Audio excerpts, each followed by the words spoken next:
করেন আজকে আপনারা আমাকে বাংলাদেশের ক্ষমতা দিয়ে দিলেন, বাংলাদেশের ক্ষমতায় যাওয়ার পর আমি কালকে ঘোষণা দিয়ে দিলাম এই দেশ শতভাগ ইসলামী রাষ্ট্র।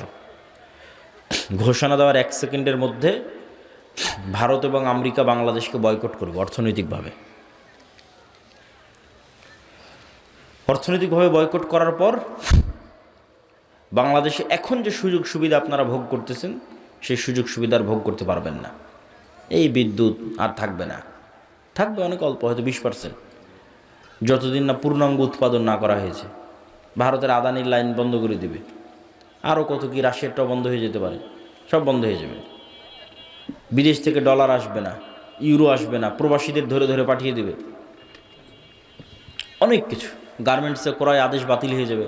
আপনার গাইবান্ধার কত মানুষ গার্মেন্টস থেকে ইনকাম করতেছে, ওরা ইনকাম পাবে না, বাড়ি ফেরত চলে আসবে।